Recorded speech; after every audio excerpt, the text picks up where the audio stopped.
आत्ताची महत्त्वाची बातमी मस्साजोगमध्ये स्वरूपानंद देशमुख यांचा विजय झालेला आहे। तिसरी फेरी पार पडलेली आहे आणि मस्साजोगमध्ये स्वरूपानंद देशमुख यांचा विजय झालेला आहे।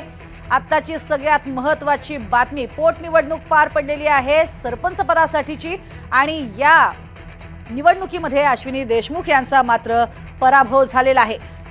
ही निवडणूक बिनविरोध व्हावी अशा स्वरूपामध्ये खरं तर एकीकडे मागणी केली जात होती आणि त्यात मात्र आत्ताची महत्त्वाची बातमी एकूण 3 फेऱ्या पार पडलेल्या आहेत आणि स्वरूपानंद देशमुख यांचा विजय झालेला आहे। यापूर्वी सुद्धा झालेल्या सरपंच पदाच्या निवडणुकीमध्ये स्वरूपानंद देशमुख हे विरोधात उभे होते संतोष देशमुख यांच्या आणि संतोष देशमुख यांचा निर्घृण पद्धतीने खून करण्यात आला। त्यानंतर या संपूर्ण प्रकरणावरती अक्षरशः देश हादरून गेला आणि त्यानंतर होत असलेल्या या पोटनिवडणुकीमध्ये त्यांच्या पत्नी या उभ्या आहेत। मात्र सध्याची माहिती समोर येते मस्साजोगमध्ये स्वरूपानंद देशमुख यांचा विजय झालेला आहे। एकूण 3 फेऱ्या पार पडलेल्या आहेत आणि यात पराभव स्वीकारावा लागलेला आहे अश्विनी देशमुख यांना। संतोष देशमुख यांच्या पत्नीला विरोध अर्थातच पराभव स्वीकारावा लागलेला आहे।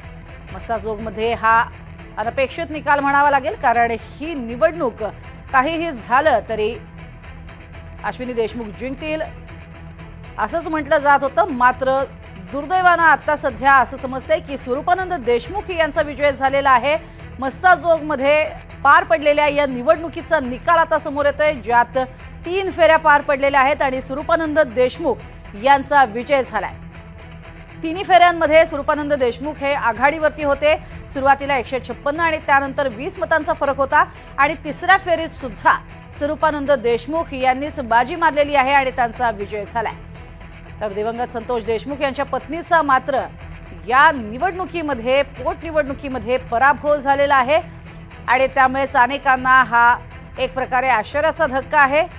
संतोष देशमुख यांच्या पत्नीच्या बाजूने सहानुभूतीची लाट होती आणि त्यामुळेच मस्साजोगमध्ये पुन्हा एकदा सरपंचपदी त्या निवडून येतील असा विश्वास व्यक्त केला जात होता। मात्र मस्साजोगमध्ये आत्ताची महत्त्वाची बातमी स्वरूपानंद देशमुख यांचा विजय झालेला आहे आणि दिवंगत संतोष देशमुख यांच्या पत्नीचा मात्र पराभव झालेला आहे। या संपूर्ण प्रकरणामध्ये वारंवार एकच मागणी केली जात होती ती म्हणजे बिनविरोध निवडणुकीची। मात्र स्वरूपानंद देशमुख यांनी माघार घेण्यास नकार दिलेला होता कारण त्यांना गेल्या वेळी झालेला पराभव जो आहे तो पराभव जिव्हारी लागलेला होता आणि म्हणूनच मी पुन्हा या निवडणुकीसाठी उभा राहणार असं त्यांनी स्पष्ट केलं होतं आणि त्यामुळेच स्वरूपानंद देशमुख यांनी पूर्ण ताकदीनिशी या निवडणुकीमध्ये ते उतरले असं म्हणावं लागेल आणि त्यामुळेच त्यांचा विजयही झालेला आहे।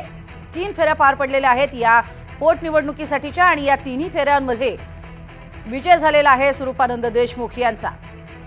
एकीकडे मस्साजोगमधल्या संतोष देशमुख यांच्या मारहाणीचं प्रकरण त्यात त्यांची निर्घृण हत्या करण्यात आल्याचं सगळं प्रकरण ताजं असताना आणि या प्रकरणामध्ये वाल्मिक कराड आणि त्याचबरोबरीनं मुख्य सूत्रधार असणारा वाल्मिक कराड आणि त्याचे चेले चपाटे हे सध्या तुरुंगामध्ये आहेत। मात्र दुसरीकडे या प्रकरणामुळे अक्षरशः संपूर्ण देशभरात हळहळ व्यक्त करण्यात आली होती।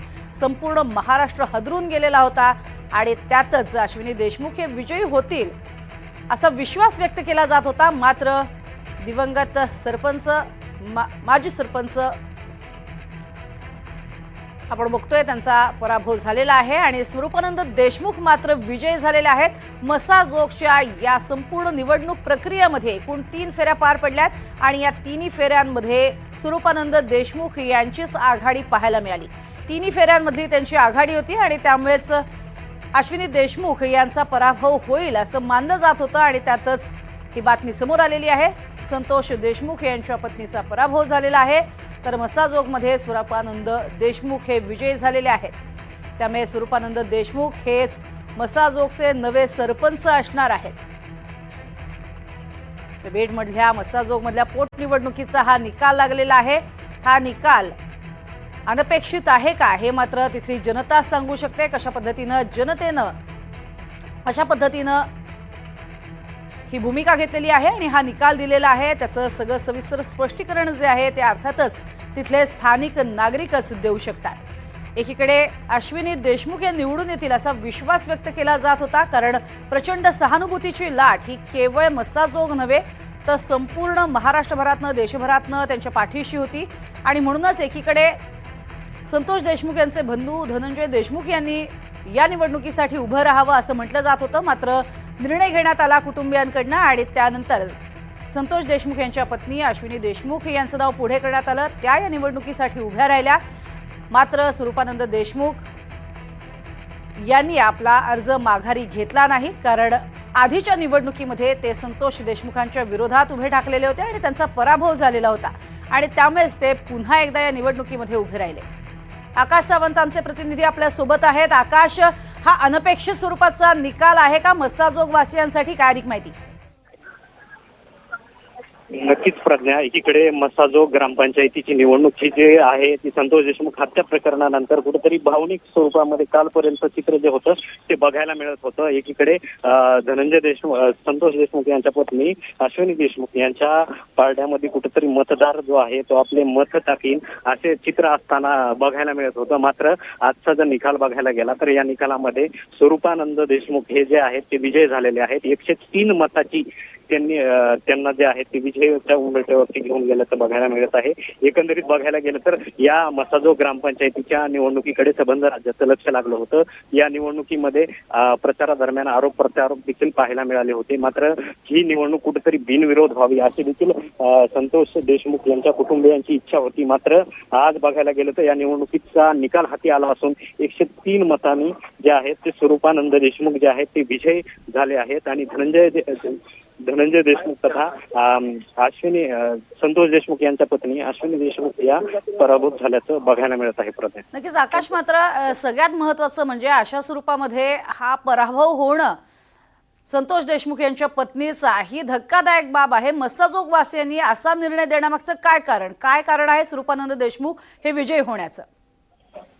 निश्चितच प्रज्ञा, एकीकडे बघायला गेलं तर संतोष देशमुख यांच्या हत्या प्रकरणानंतर संतोष देशमुख कुटुंबाला न्याय मिळावा या मागणीसाठी सबंध मस्साजोग ग्रामस्थ असतील किंवा बीडकर असतील एकवटल्याचं चित्र जे आहे ते उभ्या महाराष्ट्राने बघितलं होतं। मात्र जेव्हा निवडणुकीचा काळ आला, या निवडणुकीच्या काळामध्ये जे आहे स्वरूपानंद देशमुख यांनी या निवडणुकीसाठी अर्ज दाखल केला आणि त्यांना असं वाटत होतं कुठेतरी माझा विजय निश्चित आहे, कारण की मस्साजोग ग्रामस्थ जे आहेत ते संतोष देशमुखांना न्याय मिळावा म्हणून या न्यायिक लढाईसाठी आजही सोबत आहेत आणि उद्याही सोबत राहतील। मात्र निवडणुकीतलं चित्र वेगळं असतं, कारण की एकीकडे सामाजिक भावना बघायला गेलं तर सामाजिक मन वेगळं आहे, राजकीय मन वेगळं आहे। या निवडणुकीमध्ये जे आहे ते आता बघितलं तर स्वरूपानंद देशमुख जे आहेत ते विजय झाले आहेत आणि संतोष देशमुख यांच्या पत्नी अश्विनी देशमुख या पराभूत झाल्या आहेत। आणि एकीकडून यातून एवढंच लक्षात येतं की समाजकारण आणि राजकारण हे दोन्हीही वेगवेगळे भाग आहेत। नक्कीच, धन्यवाद या संपूर्ण माहितीसाठी आकाश। तर मस्साजोगमध्ये स्वरूपानंद देशमुख यांचा विजय झालेला आहे आणि संतोष देशमुख यांच्या पत्नी अश्विनी देशमुख यांना मात्र पराभव स्वीकारावा लागलाय।